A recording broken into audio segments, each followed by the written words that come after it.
কবি রবীন্দ্রনাথ ঠাকুর বলেছিলেন, যখন পড়বে না মোর পায়ের চিহ্ন এই বাটে, আমি বাইব না মোর খেয়াতরি এই ঘাটে। তাহলে সত্যি কি পদচিহ্ন মুছে যায়, নাকি স্মৃতি লেগে থাকে দরজার কাঠে, সিঁড়ির শব্দে, নদীর পানিতে কিংবা পুকুর ঘাটের হাওয়ায়? আজ আমি কুষ্টিয়ার শিলাইদহের রবীন্দ্র কুঠিবাড়িতে যাচ্ছি। জানার চেষ্টা করব শহর থেকে কিভাবে সহজেই সেখানে পৌঁছানো যায়। বাইরের প্রাঙ্গণ ঘুরে 3টি আঙ্গিনার ভেতর দিয়ে গেস্ট হাউস, পুকুর, বাগান পেরিয়ে চলে যাব সেই মূল কুঠিবাড়ির কক্ষে, যেখানে আজও রয়েছে স্মৃতি সংরক্ষিত। আরেকটা প্রশ্ন সঙ্গে থাকুক আমাদের মনে, ফকির লালন শাহ আর রবীন্দ্রনাথের মাঝে কোথাও কি হাওয়ায় ভরা সেতু বন্ধন রয়েছে, যেখানে সুরের উৎস একই নদী কিন্তু তীর বদলে যায়? তো চলুন বারান্দা থেকে পুকুরঘাট পর্যন্ত হাঁটাহাঁটি করা যাক, ধীরে ধীরে খুঁজে দেখা যাক এই বাড়ির বাতাসে কবিতাগুলোর নিঃশ্বাস এখনও বাজে কিনা।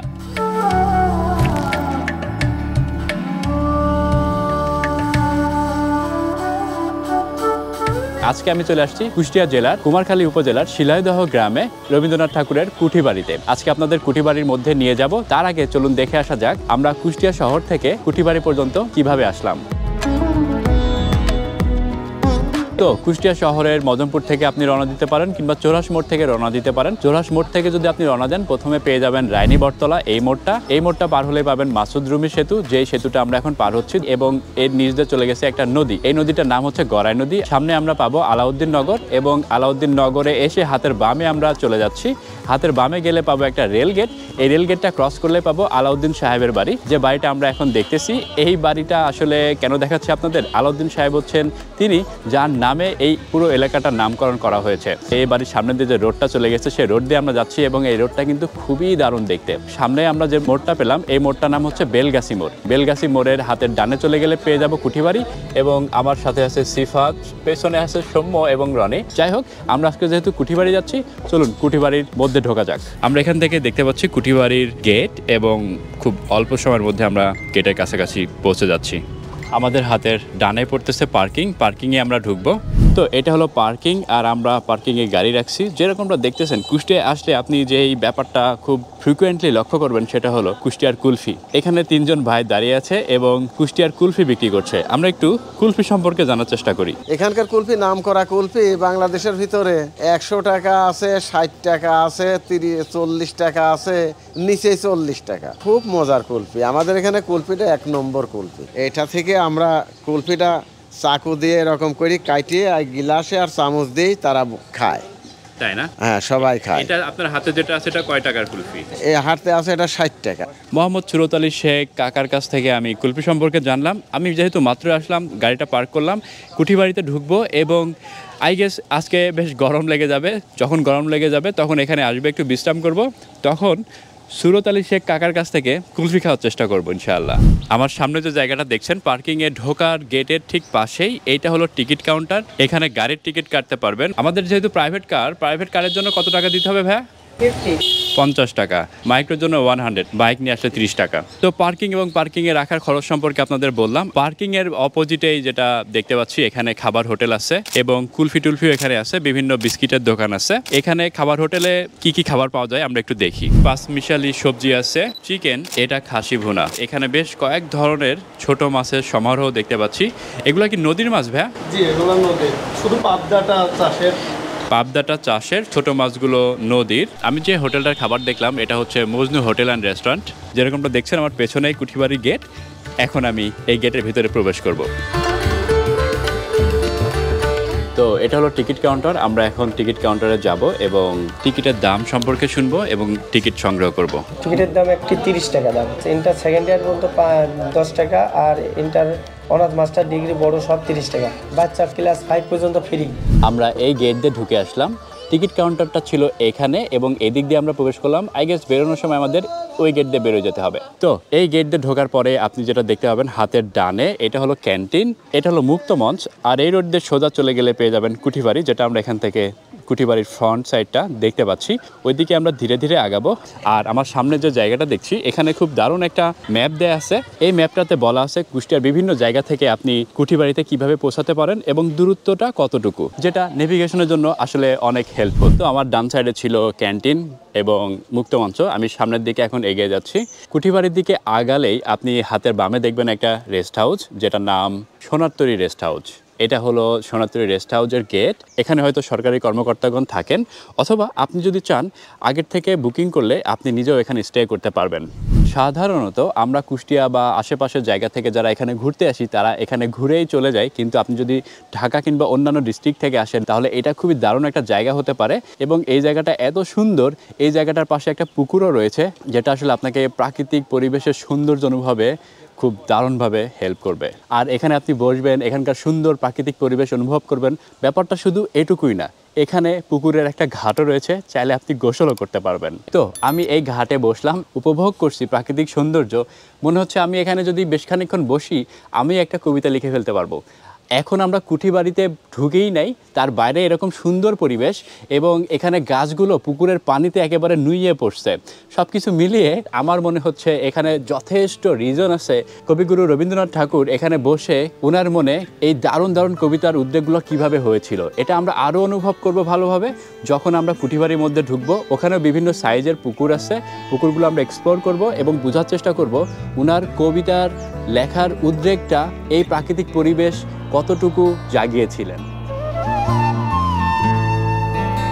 রবীন্দ্রনাথ ঠাকুরের কুঠিবাড়ি, এই কুঠিবাড়িতে বসেই রবীন্দ্রনাথ ঠাকুর কবিতা রচনা করেছিলেন এবং এখান থেকে এত বিখ্যাত বিখ্যাত কবিতা উনি লিখছেন, যেমন গীতাঞ্জলির ইংলিশ ভার্সনটাও এখান থেকে উনি শুরু করছেন। তো এখানে এসে খুবই ভালো লাগতেছে। আমরা এখানে মূলত এই কুঠিবাড়িটা যে এত বড় জায়গা নিয়ে গঠিত এবং এখানে কি কি আছে, বিভিন্ন পুকুর আছে, মুক্ত মঞ্চ আছে, গান বাজনার জায়গা আছে, মাতৃদুগ্ধ সেন্টার আছে, নামাজের জায়গা আছে, সব জায়গাগুলোই দেখব এবং মেন থিং যেটা কুঠিবাড়ির মধ্যে ঢুকবো এবং কুঠিবাড়ি সম্পর্কে, রবীন্দ্রনাথ ঠাকুরের ব্যবহৃত জিনিসপত্র সম্পর্কে এবং ওনার বিভিন্ন লেখা সম্পর্কে জানার চেষ্টা করব এবং আপনাদের সাথে যতটা পরিমাণ শেয়ার করা সম্ভব শেয়ার করার চেষ্টা করব। তো আমরা প্রথমে ফার্স্ট গেট থেকে টিকিট করেছিলাম।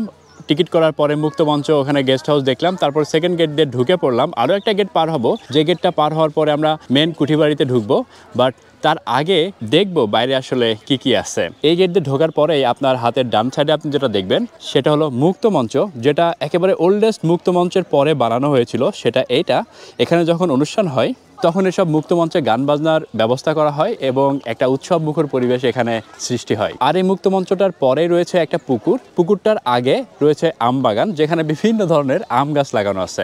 আমরা এই গেটটায় ঢুকে ডানে দেখালাম কি কি আছে। এই সাইডে আছে নামাজের জায়গা এবং বেবিদের জন্য ব্রেস্ট ফিডিং এর জায়গা। আর এই জায়গা থেকে যদি আপনি ডান দিকে হেঁটে যান, এই সাইডে এই চত্বরটার পরে একটা পুকুর রয়েছে, যে পুকুরটা প্রধান পুকুর। ওই পুকুরটারই চারপাশে মূলত গান বাজনা করার জন্য বিভিন্ন মানুষজন থাকেন এবং ওনাদের রিকোয়েস্ট করলে গান বাজনা করে শোনান। আমরাও চেষ্টা করব রিকোয়েস্ট করার, দেখি গান বাজনা শোনা যায় কিনা। আমরা পুকুরটাতেও যাব, তার আগে আমরা কুঠিবাড়ির মধ্যে ঢুকবো এবং কুঠিবাড়ির ভেতরে যা কিছু আছে সেগুলো সম্পর্কে জানার চেষ্টা করব।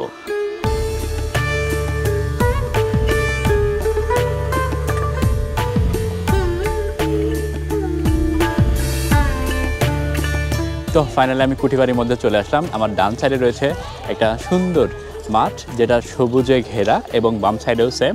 আর এই যে রাস্তা দিয়ে আমি হাঁটছি, এই রাস্তার দুই পাশ দিয়ে সুন্দর ফুলের গাছ লাগানো আছে। ফুল কিছুটা ফুটে আছে, আমার মনে হয় সিজনে এখানে আরও দারুণ পরিবেশ হয়, কারণ আরও ফুল ফুটে ওই সময়টাতে। আমরা বাইরে বিভিন্ন জায়গায় দেখার চেষ্টা করলাম, এবার একেবারে মেন কুঠিবাড়িতে ঢুকবো। চলুন ঢোকা যাক। এখানে ঢুকে শাহজাহান আঙ্কেলকে খোঁজার চেষ্টা করব। শাহজাহান আঙ্কেল এখানকার সব কিছু সম্পর্কে জানেন, চেষ্টা করব ওনার সাথে কথা বলা এবং এখানকার বিভিন্ন তথ্য সংগ্রহ করা আর সেটা আপনাদের জানানো। আঙ্কেল, আপনি কত বছর যাবত এখানে আছেন?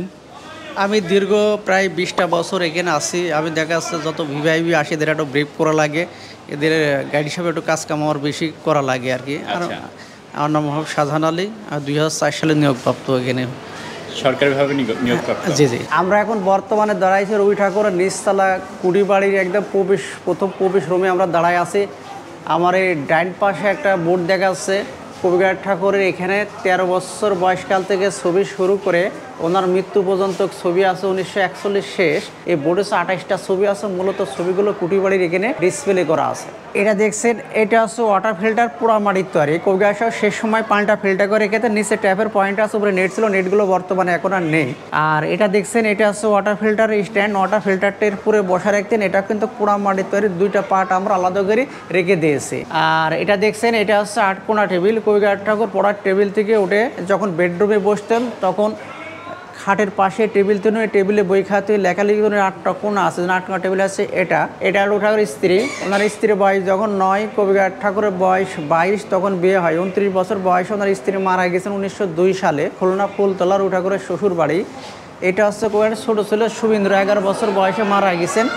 বড় মেয়ে মাধুরীলতা, মীরা, রেণুকা। আর এক মেয়ে মারা গেছেন 13 বছর বয়সে। 2 মেয়ে 1 ছেলে বেঁচে। ওদের বিয়ের সাথে সন্তানাদি এখন আর নেই। রবি ঠাকুরের নিজের দিকে জেনারেশনটা বর্তমানে পুরাটাই গ্যাপ। আর এটা দেখছেন, এটা সে নোবেল পুরস্কারের প্রশংসাপত্র পদক, যে নোবেল পুরস্কারটা এক কথায় শান্তিনিকেতন থেকে 2004 সালে চুরি হয়ে গেছেন, তার একটা ফটো স্টার্ট কপি। মানে অরিজিনালটা কি এখনো চুরি অবস্থায় আছে? হ্যাঁ, ওটা মিসিং হয়ে আছে, আর কোনো হতিস নেই। এটা হচ্ছে ফটোকপি। হ্যাঁ, ফটোকপি। এটা হচ্ছে ঘাস কাটা যন্ত্র। 1870 সাল নিউইয়র্ক থেকে নিয়ে আসে। নিউইয়র্ক লিখে আছে, ডেট দিয়ে আছে 26শে জুলাই 1870 সাল। আর এটা দেখছেন, এটা হচ্ছে সিন্ধুক। ওনার যে জমিদার স্টেট ছিলেন সেই সময় বছরে 16,400 টাকা জমিদার স্টেটে খাজনা করতেন, তার টাকা পয়সাগুলো ভিতরে রাখতেন। এটা হচ্ছে মাটি সমান করা হাত রোলার ছিলেন। আর এই ছবিটা দেখছেন, এই ছবিটা হচ্ছে সাবেক রাষ্ট্রপতি এরশাদ সাহেব 89 সালে কলকাতায় উপহারে দিয়েছিলেন। এবার আসলাম আমরা পালকির রোমে। এটা এসে কবিগাছ ঠাকুরের স্মৃতিবিজড়িত 16 বিহারা পালকি। 16 বিহারা হচ্ছে ওই পাশে 4 জন, এই পাশে 4 জন, দুই পাশে 8 জন ধরতেন, 8 জন থাকতেন রিজার্ভে। কাঁধ লেগে গেলে আবার 8 জন চেঞ্জ করতেন। পালকিটা লম্বা আছে 6 ফিট 4 ইঞ্চি, আর কবিগাছ ঠাকুর লম্বা ছিলেন 6 ফিট 2 ইঞ্চি। কলকাতা থেকে উনি ট্রেনে এসে কুষ্টিয়ায় নামতেন। কুষ্টিয়া মোহিনী মেল পাড়ায় ওনার ট্যাকলজ একটা রেস্ট হাউস আছে। হ্যাঁ, ওখানে রেস্ট করার পরে ওনার বিহালারে খবর দিতেন যে আমি চড়াইখাল স্টেশনে বিহালালে পালকি নিয়ে রেডি থাকতে হলো, আমি সিলাইদা যাব। তখন ওই বিহালারা 16 বিহারা পালকি নিয়ে রেডি থাকতেন। যখন ওই ট্রেন থেকে নামতেন তখন ওনাকে 16 বিহারা পালকি করে এখানে নিয়ে আসতেন। আর এটা দেখছেন, এটা হচ্ছে 8 বিহারা পালকি, ওনার শপথ সঙ্গের পালকি। ওনার গেস্টের জন্য বরাদ্দ ছিলেন 8 বিহারা এই পালকিটা। আর আরেকটা দেখছেন, এটা হচ্ছে 4 বিহারা হাত পালকি। এই যে পদ্মা বোর্ড দেখছেন, এই পদ্মা বোর্ডে ওঠানামা করার জন্য উনি হাত পালকিটা ব্যবহার করতেন। আর অরিজিনাল এই পদ্মা বোর্ডটা কিন্তু আমরা পাই না, এই বোর্ডের ছবি পেয়েছি, ছবিটা পদ্মা বোর্ড তৈরি করা হয়েছে। আর পদ্মা বোর্ডের ছবি কবিগাছ ঠাকুর সোনাত্তরী কাব্য লিখছেন 1891 সালে, পাশে নদী আছে পদ্মা। এটা হচ্ছে কাঠের ফাইল ক্যাবিনেট। ওনার যে জমিদার স্টেট ছিলেন সে ফাইলপত্রগুলো ভিতরে সাজায় রাখেন, খিড়কি সিস্টেম। এটা আমরা কাছারি বাড়ি থেকে কালেকশন করা হয়েছে। আচ্ছা, একটা প্রশ্ন ছিল, এরকম কথিত আছে যে লালন সাইজি ছবি এঁকেছিলেন কবিগুরুর ভাই, যে নৌকার উপর বসে, এরকম কোনো নৌকার সন্ধান কি এখানে আসছে? না, আমাদের এখানে সেরকম কোনো নৌকার কোনো সন্ধান নেই। রবি ঠাকুর যেটাতে পদ্মা বোর্ডে চলাফেরা করতেন ওটার নাম ছিল হচ্ছে বজরা। পদ্মায় চলার কারণে নামকরণ হয়েছে পদ্মা বোর্ড। এটা দেখছেন, এটা সে খাজনা আদায় করা চেয়ার টেবিল। উনি কিন্তু নিজে কখনো বসে জমিদারি খাজনা আদায় করতেন না, নাইবরা বসে আদায় করতেন। টেবিলটা আমরা কাছারি বাড়ি থেকে কালেকশন করা হয়েছে। দুই পাশে দুইটা অনেক বড় ডয়ার আছে। এটা হচ্ছে পদ্মা বোর্ডের প্রতিরূপ। আমরা তো অরিজিনাল পদ্মা বোর্ড পাই নাই, ছবি পেয়েছিলেন, ছবির আদল তৈরি করা হয়েছে 2013 সালে। এরকম একটা পদ্মা বোর্ডের প্রতিরূপ বাংলাদেশ সরকার ভারতে শান্তিনিকেতনে দিয়েছেন। আর এটা সে পৈতৃক বাড়ি, কলকাতা জোড়া সাকুই। 7 মে 1861 সালে বাড়িতে জন্মগ্রহণ করেন। 7 আগস্ট 1941 সালে 80 বছর 3 মাস বয়সে কবিগাছ ঠাকুর আবার এই বাড়িটাতে মৃত্যুবরণ করেন। বাড়িটা নির্মিত হয়েছে 1783 সালে। আমরা এখন যে রুমটাতে আসলাম, এই রুমের ভিতরে প্রায় সবই কবিগাছ ঠাকুরের নিজে আঁকার ছবি। তার ভিতরে এটা সিঁড়ি বিশ্লেষণ। এই রবীন্দ্র কুটিবাড়ির ডিজাইনটা মাথার পুরে আঁকছেন। এটা হচ্ছে 2 তলা সিঁড়ি, 3 তলা কাঠের সিঁড়ি। আর কবিগাছ ঠাকুর আঁকার ছবি কিন্তু প্রথম ফ্রান্সে প্রদর্শন হয়েছে এবং 12টা আঁকার ছবি 1.5 কোটি পাউন্ডে নিলাম উঠছে লন্ডনে। ওনার প্রায় 2000-এর উপর আঁকার ছবি আছে। উনি শেষ বয়সে ছবি আঁকতে শুরু করেন। এর আগে কবিগাছ ঠাকুর কখনো ছবি আঁকতেন না। এটা হচ্ছে কিন্তু শিলাদা প্রজাদের মাঝে ঠাকুর। সিনাপটা কিন্তু শিলাদার পদ্মার পাড়ে দাঁড়ায় প্রজারা অভিযোগ করছেন যে আমাদের ফসল হয় না, খাজনাটা মুকুব করে দিতে হবে। কবিগাছ ঠাকুর ওই জায়গায় দাঁড়ায় খাজনাগুলো সব মুকুব করে দিলেন। আর এটা হচ্ছে ঠাকুরের পিতা মহেশে দেবনাথ ঠাকুরের ছবি। উনি কিন্তু এখান থেকে 800 মিটার দূরে একটা দাতব্য চিকিৎসা কেন্দ্র করেছেন। কেন্দ্রটা কিন্তু এখনও আছে সেই কাছারি বাড়ির পাশেই। এটা একটা দেখছেন রবি ঠাকুরের নিজ হাতে ইংরেজি লেখা চিঠি, এটা লিখছেন আছে নন্দিনী নিকট লিখছেন রবি ঠাকুর। আর এই নন্দিনী ছিলেন রক্তকুর্বী নাটকের নায়িকার নাম। এটা হচ্ছে রক্তকুর্বী নাটকের কাহিনী রবি ঠাকুর নিজে লিখছিলেন। লেখাটা ছিল ফ্রেমের ভিতরে আমরা স্ক্যান করি লেখাটা বড় করা হয়েছে। আর প্রতিটা লেখার ভিতরে রবি ঠাকুরের একটা আর্ট আছে, উনি লিখতে গেলে ভুল হয়ে গেলে কাগজটা ফেলাতেন না, ওটা ভরে কাটাকাটিকে ছবি আঁকতেন। সর্বদার কাটাকাটির ভিতরে ওনার আঁকা ছবি আছে। দ্বিতীয় ফ্লোরে আমরা এখন প্রবেশ করছি। দ্বিতীয় ফ্লোরে প্রবেশের প্রথম রুমটাতে আমরা এখন দেখব। এই যে সোফাগুলো দেখছেন, সোফাগুলো রবি ঠাকুরের অরিজিনাল সোফা, ফ্রেমটা কিন্তু অরিজিনাল আছে। কাভারটা আমরা মাঝে চেঞ্জ করেছিলাম। আর সোফার ভিতরে স্প্রিং ঢোকানো দেখছেন, সেই স্প্রিং রবি ঠাকুরের অরিজিনাল স্প্রিং কিন্তু এখনও কিন্তু আছে, দেখা যাচ্ছে। আর এই যে একটা ছবি দেখছেন, এটা কিন্তু কবিগায়ক ঠাকুর ভাইয়ের ছেলে অমরেশ ঠাকুরের আঁকা ছবি। কবিগায়ক ঠাকুর যখন অন্ধ বাউলের চরিত্রে অভিনয় করতে থাকেন, তখন ওনার ভাইয়ের ছেলে অমরেশ ঠাকুর ওই ঠাকুরের ছবিটা এই অবস্থাতে আর্ট করেন। আর এটা দেখছেন, এটা হচ্ছে কাজী নজরুল ইসলামের উদ্দেশ্য করে লিখছেন সে ধূমকেতু। ধূমকেতুটার পত্রিকা ছিলেন। আর কাজী নজরুল ইসলামের সে রবি ঠাকুরের বড় ছেলে রতিনাথ ঠাকুর আছে 1 বছরের সিনিয়র ছিলেন। আর আমরা ডাইনিং টেবিল হিসাবে কোথাও মার করতে পারি নাই। রবি ঠাকুর মধ্যে খাওয়া দাওয়ার প্রোগ্রামটা ওনারা ফলোরও বেশিভাবে খেতেন। যেহেতু কবিগায়ক ঠাকুর উনি 1 বয়সে যে জায়গায় অবস্থান করেছিলেন, তার ডকুমেন্টস কিন্তু এই ছবিতে দেওয়া আছে। এটা হচ্ছে রবি ঠাকুরের ভাইয়ের জামাই প্রমোদ চৌধুরীর ছবি। এটা হচ্ছে রবীন্দ্রনাথ ঠাকুরের ছবি। এটা হচ্ছে বিশাল হিন্দু রচয়িতা মীর মোশাররফ হোসেনের ছবি। এটা হচ্ছে রবি ঠাকুর ওয়াইফ আছে মীনানী দেবীর ছবি। এটা এখানে দেখছেন, এখানে আসছে কবিগায়ক ঠাকুর 80 বছর জন্মবার্ষিকী শান্তিনিকেতনে। ওনার সঙ্গে মহাত্মা গান্ধী আছেন বসে। মহাত্মা গান্ধী রবি ঠাকুরের 8 বছরের জুনিয়র ছিলেন। এটা হচ্ছে ইঞ্জিল চালতে স্পিরিট বোর্ড চপলা। ওনার ইংল্যান্ড থেকে ভক্তবৃন্দরা আসলে পদ্মনীতে ঘুরতেন, নাম হচ্ছে চপলা। আমরা ইঞ্জিল পাই নাই, ব্রেক পেয়েছি, ব্রেকটা খুলে রেখেছি। এগুলো সবই পদ্মার থেকে কালেকশন করা হয়েছে পাকিস্তান পিরিয়ডের দিকে। আর এই যে বাড়ির যে মূল প্রাচীলটা দেখছেন, এই প্রাচীলটা হচ্ছে পদ্মার ঢের আদলে সরকার অরিজিনাল প্রাচীল ছিলেন। এটা টিন শেড ঘরটা হচ্ছে কবিগায়ক ঠাকুর রান্নাঘর ছিলেন এটা। আর এই কুয়া দেখছেন, এই কুয়ার পানি উনি খাবার কাজে ব্যবহার করতেন। সেই সময় পানিটা ফিল্টার করে খেতেন। নিচে পোড়ামাটি তৈরি ওয়াটার ফিল্টার দেখালাম। আর ওই যে সামনে পুকুর দেখা যাচ্ছে, সিঁড়িবাঁধা ঘাট, দুই পাশে দুইটা আছে। ওনার সময়কার বকুল ফুলের গাছ ছিলেন 2টা, তার ভিতরে একটা গাছ বেঁচে আছে বাম পাশে, ডাইন পাশেরটা মারা গেছে। আর পুকুর পাড়ে বকুলতলা বসে কবিগায়ক ঠাকুর অনেক গান লিখছিলেন। তার ভিতর উল্লেখ্য গান ছিল এটা, যখন পড়বে না মোর পায়ের চিহ্ন এই বাটি বাইব না আর খেয়া তরি এই ঘাটে। গানটা সিঁড়িতে ওই বকুলতলা পুকুর পাড়ে বসে লিখছিলেন। আর এই সামনে যে টালির ঘর দুটা দেখছেন, টালির ঘর দুটার সময়কার সিকিউরিটি ঘর ছিল, টালিরই ছিল, টালি আমরা চেঞ্জ করেছি। আর এই যে ওয়ালের সঙ্গে মঞ্চের মতো দেখেন ফিস্ট করা, এটা কিন্তু মঞ্চ ছিলেন না, একটা স্কুল ছিল উন্মুক্ত। এটারই নামকরণ করেছিলেন প্রতিবাদী পাঠদান কেন্দ্র পুত্র বোধন নামে নাম করেছে পাঠশালা। এটা এই যে এটা দেখছেন, এটা হচ্ছে নদীতে ফেরি আইসি যে পন্টনের সঙ্গে ভিড়াই দিয়ে পন্টনের উপরে পা দিয়ে তো তারপরে ফেরিতে ওঠে। এটা পন্টন, এটা নিচের পাট, উপরে কিন্তু এটা সাউন্ডটা বর্তমানে নেই, এটার উপরে ছিল। হ্যাঁ। আর এই মাথাটা ধার হয়ে গেছিল, আমরা গ্যাস দিয়ে কেটে ফেলে প্রোটেকশনটা পরে মেরে দিয়েছে। নিচেরটা কিন্তু অরিজিনাল এখনো কিন্তু আছে সেই সময়কারটা পর্যন্ত অরিজিনাল, এটা পরে এইটুকু পরে এক্সটেনশন করা হয়েছে এটুকু। ওই যে সামনে 3টা তাল গাছ দেখা যায় বাগানের ভিতরে। কবিগায়ক ঠাকুরের 2 বিঘা জমির কবিতা, যে শুধু বিঘে 2 ছিল মোর ভই আর সবে গেছে ঋণে, বাবু বলিলেন বুঝে সোপেন এই জমি লইব কিনে। সে 2 বিঘা জমির স্পটটা 3টা তাল গাছ থেকে ওইদিকে পুরাটা আমের বাগান ছিল। আমের গাছগুলো মারা গেছে, 2-1টা গাছ বর্তমানে ওনার সময়কার এখনো বেঁচে আছে। আর এটা দেখছেন, এটা হচ্ছে লং টেনিস কোর্ট। ওনার ইংল্যান্ড থেকে ভক্তবৃন্দরা আসলে টেনিস খেলতেন। যে ইংল্যান্ড থেকে লর্ডরা এসে রবি ঠাকুর টেনিস খেলতেন। কোর্টটা হচ্ছে সুরকি গাছের পরে সংস্কার করা হয়েছে। পিছনে আংশিক আমের গাছ এবং 2টা নারকেল গাছও কিন্তু বেঁচে আছে সেই সময়কার, দেখা যাবে ওখানে গেলে। আর এটা দেখছেন, এটা হচ্ছে পূর্ব পাশের কাঠের বারান্দা। জি, পূর্ব দিক থেকে সূর্য উঠতে সূর্য প্রণাম করতেন। এরকম একটা পশ্চিম পাশে কিন্তু কাঠের বারান্দা আছে। পশ্চিম পাশে সূর্য উঠতে সূর্য প্রণাম করতেন। রবি ঠাকুরের পিতা হচ্ছে মহেশ্বর দেবনাথ ঠাকুর। শান্তিনিকেতনে 3 টিলা আছে, টিলায় উঠে সূর্য ডুবা সূর্য উঠা প্রণাম করতেন। রবি ঠাকুরের সেম সেই কাজটা কিন্তু উনি এখানে করতেন। আর এই যে একটা ছবি দেখছেন, এটা সে কবিগায়ক ঠাকুরের শেষ ছবি। এখানে আছে 25শে জুলাই 1941 সাল। ওনাকে বোলপুর স্টেশন থেকে কলকাতা নিয়ে যাচ্ছেন অপারেশন করানোর জন্য। উনি কিন্তু অপারেশন করার পক্ষে ছিলেন না। রবি ঠাকুর বলেছিলেন যে সাবধানেরও মায়েরা আছে, কাটা ফাটা শরীরে আমি কিন্তু মারা যেতে চাই না। তো অপারেশন করার 12 দিন পর কবিগার ঠাকুর মারা গেছেন। ওনাকে কলকাতা একটা বাড়িতে অপারেশন করানো হয়েছে, হাসপাতালে না। আর মেডিকেল বোর্ডের সভাপতি ছিলেন রবি ঠাকুরের কুলজ বন্ধু বিখ্যাত ডাক্তার বিধানচন্দ্র রায়। আর এই কালো সানগ্লাসটা পরার কারণটা হচ্ছে ওনার ভক্তবৃন্দরা যখন কাছে আসছেন ওনার চোখ দিয়ে কিন্তু পানি ঝরছে, ওনার ভক্তবৃন্দরা বুঝতে না পারে আমার চোখ দিয়ে পানি ঝরছে, এই জন্য কালো সানগ্লাসটা উনি ব্যবহার করছেন। আমরা এখন যে রুমটাতে প্রবেশ করলাম এটা সে বেডরুম হিসাবে আমরা কিন্তু এটাই কিন্তু পেয়েছি। ওই যে সামনে যে গ্লাস দরজাটা দেখা যাচ্ছেন এই গ্লাস দরজার ভিতরে কিন্তু কমোড বাথরুম আছে, সে সময় কমোড ব্যবহার করতেন। জি জি।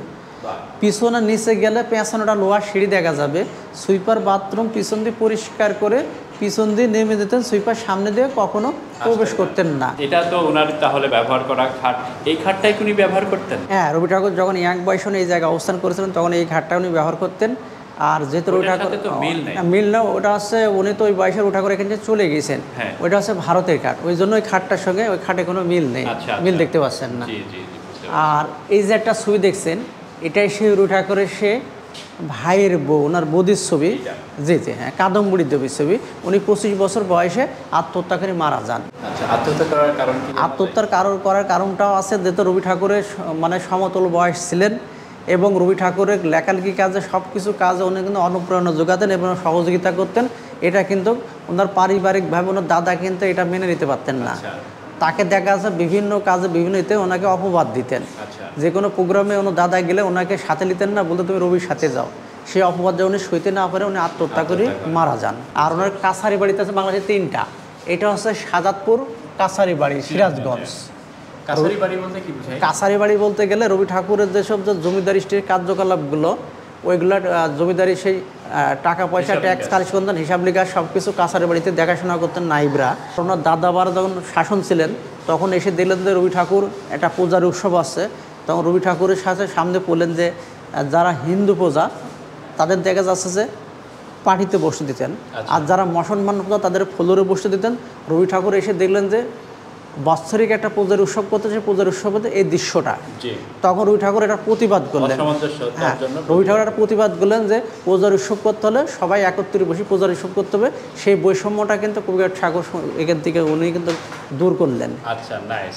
আর তার মানে এই কাছারি বাড়ি আর টেগর লজের মধ্যে পার্থক্য হচ্ছে উনি যখন স্টেশনে নামতেন নেমে টেগর লজে উনি বিশ্রাম করতেন, আর এই কাছারি বাড়িগুলো শুধু হিসাব নিকাশের জন্যই পরিচালনা হতো, উনি ওখানে মাঝে মাঝে যেতেন হিসাব নিকাশের বিষয়টা বোঝার জন্য।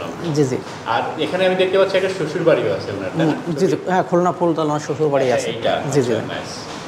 এটা কি জিজ্ঞেস করা যাবে কিনা আমি জানি না, মানে ওনার কতগুলো ওয়াইফ ছিলেন টোটাল? আমরা যেটা জানা মতে রবি ঠাকুর ওয়াইফ হচ্ছে একজনই ছিল। হ্যাঁ, রবি ঠাকুর ওয়াইফ একজনই ছিল। আর রবি ঠাকুর মানে শেষ বয়সে উনি কিন্তু অনেক কষ্ট অনেক লাঞ্ছনা গঞ্জনা সয়ে উনি কিন্তু মারা গিয়েছেন।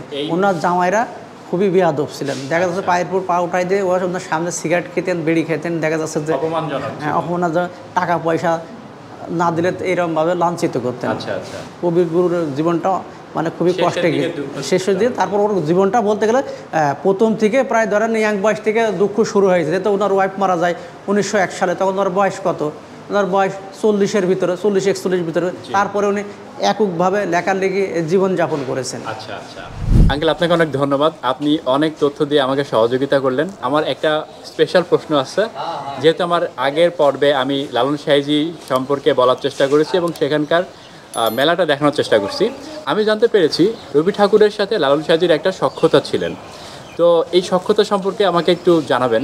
আমার জনমতে যেহেতু কবিগার ঠাকুর উনি এই জমিদার স্টেট আছে, কবিগার ঠাকুরের দাদা আছে প্রিন্স দারগার ঠাকুর 1807 সালে নাটোরের জমিদার ক্রয় করে।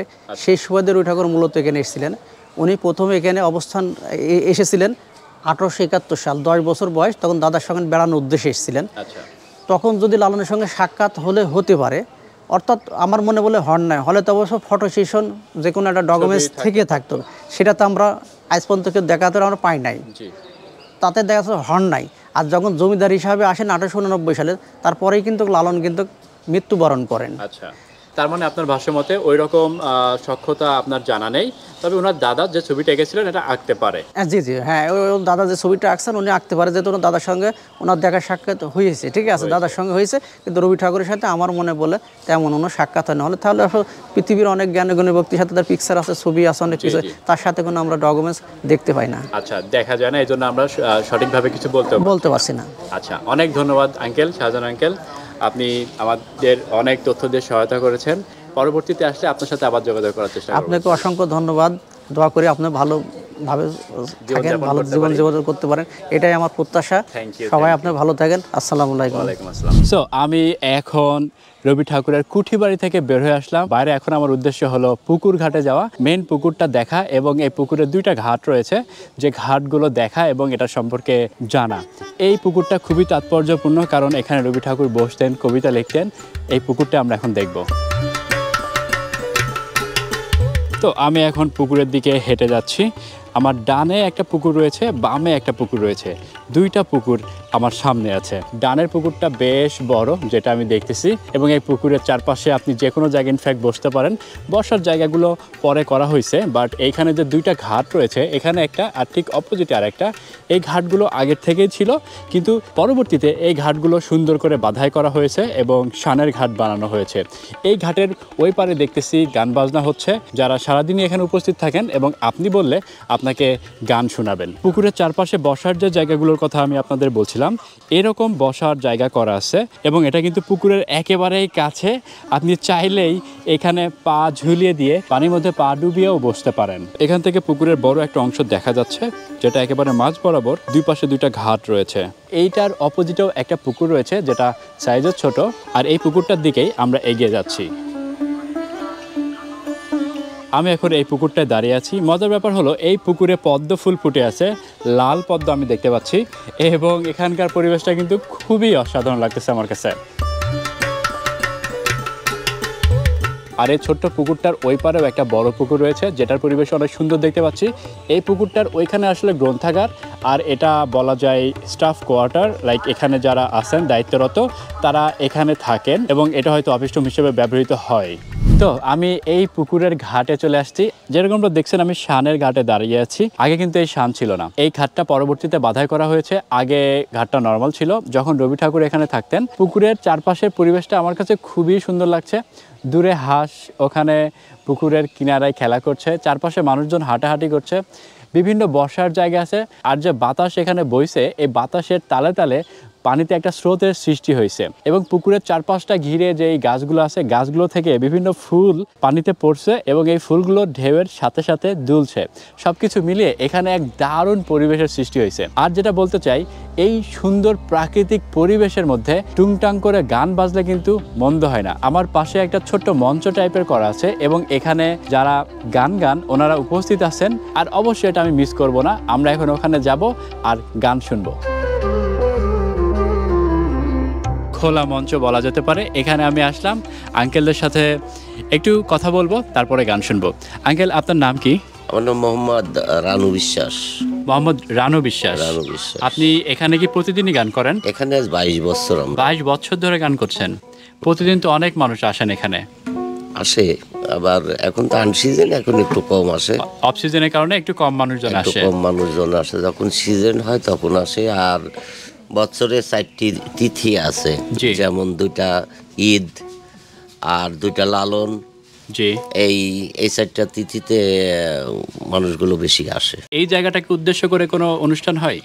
হ্যাঁ, এখানে এই রবীন্দ্রনাথের জন্ম দিবস পালিত হয় 25শে বৈশাখ। 25শে বৈশাখ সরকারিভাবে 3 দিন মেলা থাকে। এটা আনুষঙ্গিক প্রায় 8-10 দিন 15 দিন মেলাটা চলে আর কি। আপনারা কি সাধারণত সবসময় রবীন্দ্রসঙ্গীতই গান নাকি?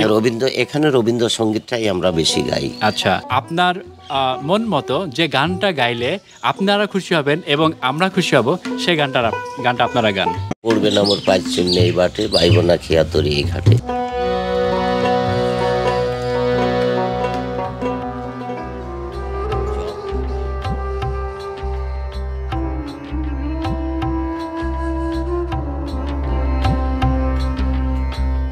এখানে যে ঘাটের কথা বলা হচ্ছে, এটা একটা কাব্যিক অর্থ আছে আমি জানি, কিন্তু এই ঘাটের সাথে কি এই কুষ্টিয়ার এই অঞ্চলের কোনো ঘাটের মিল আছে বা উল্লেখ করা হয়েছে? এখানে ঘাট বলা হয়েছে, আবার কিছু জায়গায় বাটও বলা হয়েছে।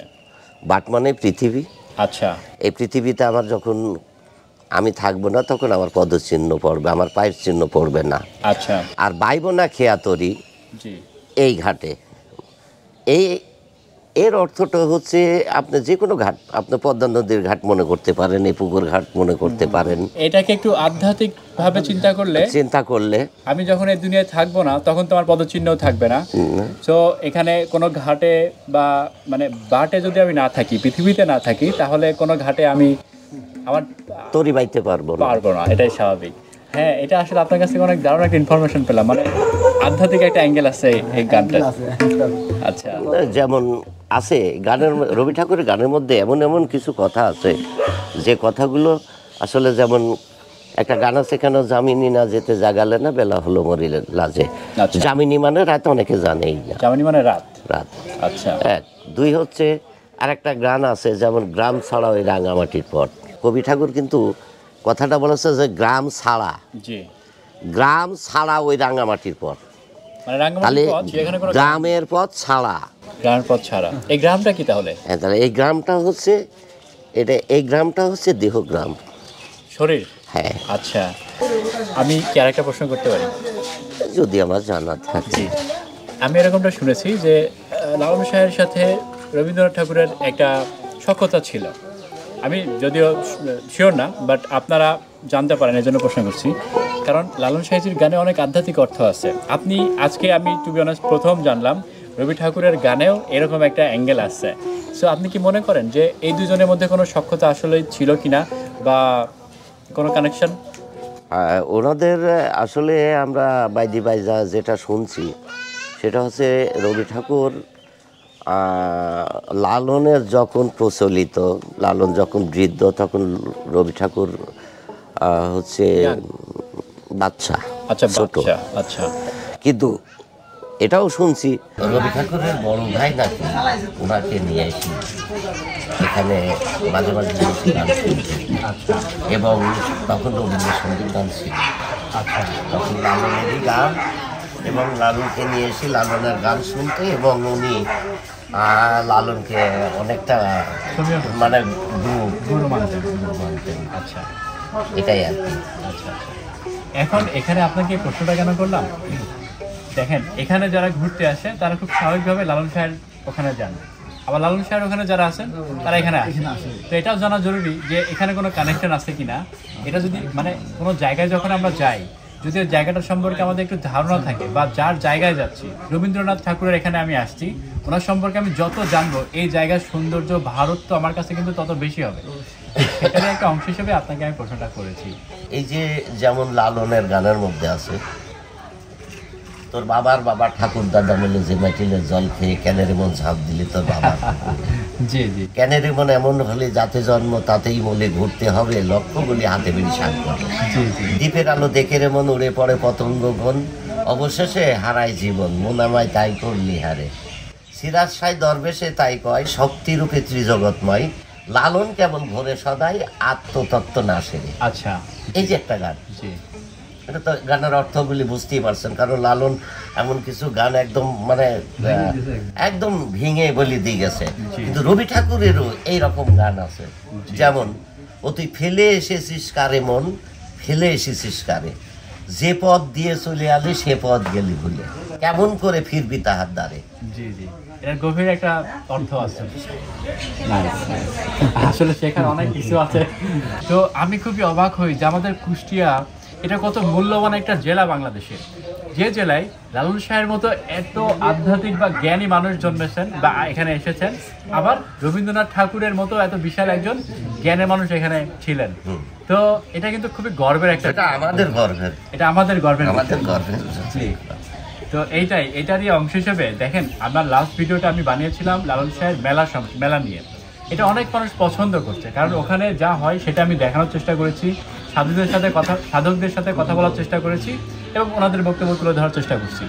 অনেক মানুষ যেহেতু পছন্দ করছেন, তখন আমি চিন্তা করলাম রবি ঠাকুরকে নিয়েও এখানে এত সুন্দর একটা জায়গা আছে, ওনার কুটি বাড়ি, এটা আমার তুলে ধরা উচিত। বাংলাদেশের মানুষের এবং সারা বিশ্বের মানুষের জানা উচিত এই জেলাটায় কত মূল্যবান রত্ন লুকিয়ে আছে। আমরা শুধু জানছি না বলে এখানে আসছি না। তো আপনাকে অনেক ধন্যবাদ, আপনার কাছ থেকে কিছু জ্ঞানের কথা শুনলাম, গান শুনলাম। জ্ঞানের জন্য তো আসলে অনেক ছুটে বেড়াতে হয়। তো আল্লাহর কাছে অনেক ধন্যবাদ, আপনাদের পর্যন্ত আমি পৌঁছাতে পারছি।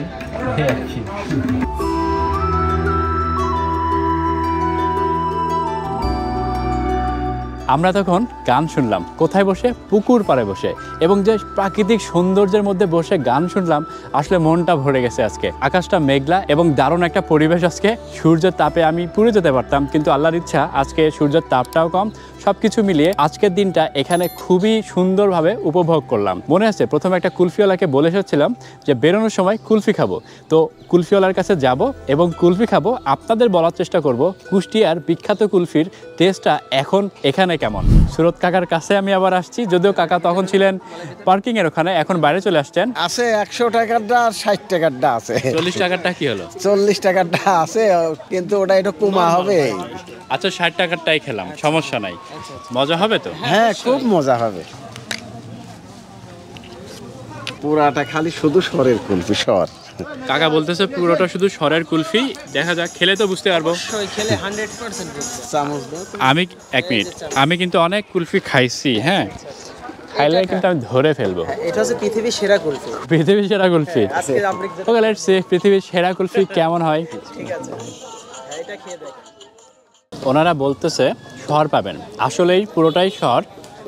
কুলফি খাওয়ার সময় যে জিনিসটা হয়, আপনি যেভাবে বুঝতে পারবেন কুলফিটা কতটুকু অথেন্টিক, সেটা হলো আপনি যখন কুলফিটা মুখে নেবেন, জিভার উপর রাখবেন, খাওয়ার সময় যদি কচকচ করে, মানে বালির মতো কিচকিচ করে, এই টাইপের একটা কিছু একটা, ওইটা আসলে বরফের জন্য হয়। ওইটা বরফ দেওয়া থাকে, ওটা টেস্ট খুব একটা ভালো হয় না, যেটা আসলে এইটাই নাই। তো আমি সুরত কাকার কথা বলবো। সুরত কাকা আমাকে ভালো কুলফি খাওয়াইছে। আপনি যদি ঝিনাইদহে আসেন, কুঠিবাড়িতে আসেন, সুরত কাকার কাছ থেকে কুলফি খেতে পারেন। মানে এটা খেয়ে আমার যা মনে হইলো আমি সেটাই বললাম।